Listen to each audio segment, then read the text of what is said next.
مولاي صل وسلم دائما أبدا على حبيبك خير الخلق كلهم مولاي صل. یہ ابتدائی اسلام کے دور کی بات ہے۔ یہ ایک ایسے وقت کی بات ہے جب اسلام کا نور تیزی سے پھیل رہا تھا۔ لوگ جوق در جوق اسلام میں داخل ہو رہے تھے، اور ایک بار داخل ہونے کے بعد چاہے کتنی ہی مصیبتیں آئیں وہ واپس مڑ کے نہیں دیکھتے تھے۔ لوگوں کے دلوں میں یہ یقین بیٹھ چکا تھا کہ اسلام میں کوئی ایسی کشش، حقانیت اور مٹھاس ہے کہ جو ایک بار اس کو قبول کر لیتا ہے وہ ہر بڑی سے بڑی قربانی دینے کو تیار ہو جاتا ہے، مگر اپنے ایمان سے دستبردار نہیں ہوتا۔ لیکن اس دور میں کچھ لوگ ایسے بھی تھے جو اس حقیقت کو تسلیم نہیں کرنا چاہتے تھے۔ یہودیوں کے ایک گروہ نے ایک بڑی سازش تیار کی۔ انہوں نے سوچا کہ اسلام کی اس ساکھ کو کیسے نقصان پہنچایا جائے۔ انہوں نے منصوبہ بنایا کہ صبح کے وقت اعلان کرو کہ ہم ایمان لے آئے ہیں، سارا دن حضرت محمد مصطفیٰ صلی اللہ علیہ وسلم کی صحبت میں گزارو، اور شام کو کہہ دو کہ ہم نے دیکھ لیا، یہاں کچھ بھی نہیں ہے، ہم تو اپنے پرانے عقیدے پہ واپس جا رہے ہیں۔ اس سازش کا مقصد عام لوگوں کے دلوں میں شکوک و شبہات پیدا کرنا تھا۔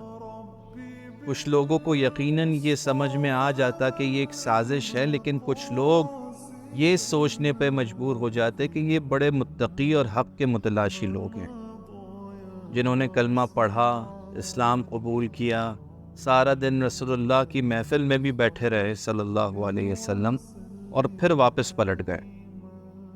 آخر انہوں نے کچھ نہ کچھ تو دیکھا ہی ہوگا جو واپس چلے گئے۔ اس منافقانہ سازش کے پیچھے جو مقصد تھا وہ اسلام کی ساکھ کو نقصان پہنچانا تھا۔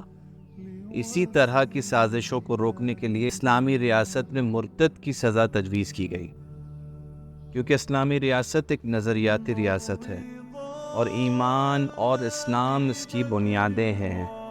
اس لیے اس کی بنیادوں کو کمزور کرنے والے کسی بھی کوشش کا سدباب پوری قوت سے کیا جانا چاہیے۔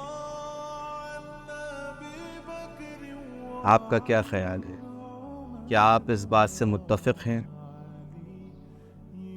کیا آپ یہ سمجھتے ہیں کہ اس سازش کا مقصد صرف اسلام کی ساکھ کو نقصان پہنچانا تھا، یا اس کے پیچھے کچھ اور بھی مقاصد تھے؟ اپنی رائے، اپنے خیالات کا اظہار کیجیے۔ لیکن ایک بات ذہن میں رکھیے کہ یہودیت میں بھی اس عمل کی سزا موت ہے۔ یہ کوئی نئی سزا حضور صلی اللہ علیہ وسلم نے تجویز نہیں دی، بلکہ یہ وہ سزا ہے جس کو حضور صلی اللہ علیہ وسلم نے اس دین کے لیے بھی کنٹینیو رکھا۔ یعنی جو شخص ایمان لائے اور پھر جائے، اسے مرتد قرار دیا جائے گا، اسے قتل کر دیا جائے گا۔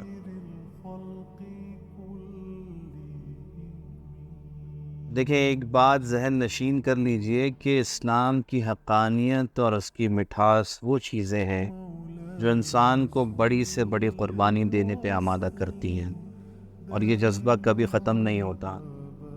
اور اس بات کی نفسیات کو بھی سمجھنے کی ضرورت ہے کہ اسلامی ریاست کوئی مذہبی ریاست نہیں کہ جس کے صرف مائکرو پہلوؤں کو نظر میں رکھا گیا ہو، جس کی بنیاد صرف چند رسومات اور کسٹمز پر ہو۔ اسلامی ریاست ایک آئیڈیالوجیکل ریاست ہے، اس کا ایک فرد پورے معاشرے کی اکائی ہے۔